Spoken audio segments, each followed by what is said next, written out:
right, Marco Ibarra, good to see you, man. Thanks for making a time for us today. As you know, we're talking about everything Strats. There's still a lot of tooling, right, that we use from, the 60s. Yeah, we have a nice mix of modern and old.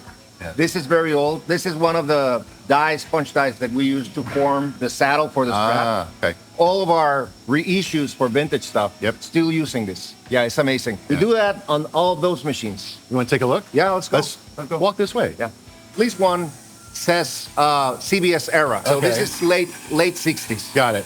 Yeah. And what is this machine doing? Pressing, punching, forming, many different operations. Okay. So we have a ton of dies that cut, punch, press, etc.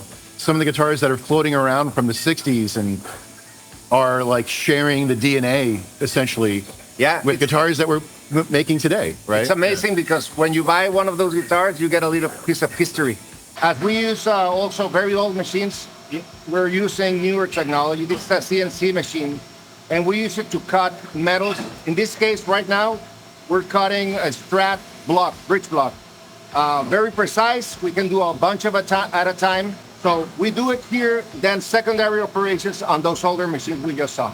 All right, so we're here at the mill. I think I know what happens at the mill, right? Yeah. So we're routing bodies, we're routing necks and sanding. So before we go in, I do want to ask, as far as Stratocasters go, what are the additional procedures or steps that we take for Strats that we don't with the other guitars?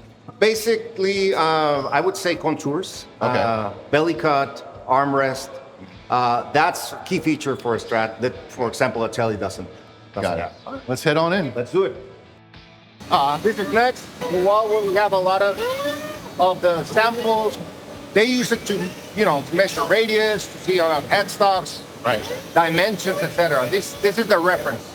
So this is the place where we're doing the side hooks. As you can see, we do it manually, one by one, on these specific models, which are vintage side.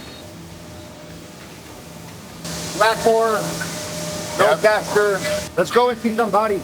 So this is a machine where we're cutting bodies. Okay. You can see already some of the progress on this side.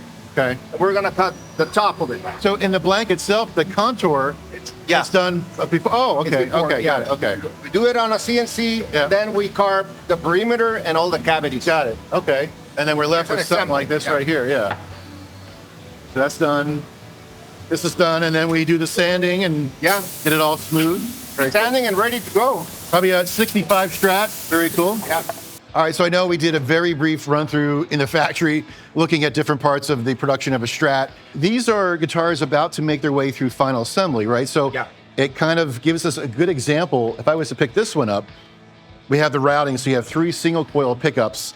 Now, be perfectly happy with that amazing 3 single coil Strat, but if you wanted to upgrade humbucker in the bridge or neck, you'd have to do some additional routing. Exactly. But our more modern models, right? These are what, Ultras? This or is an Ultra 2. There you go. Yeah, so this one here is prepared with an HSH routing.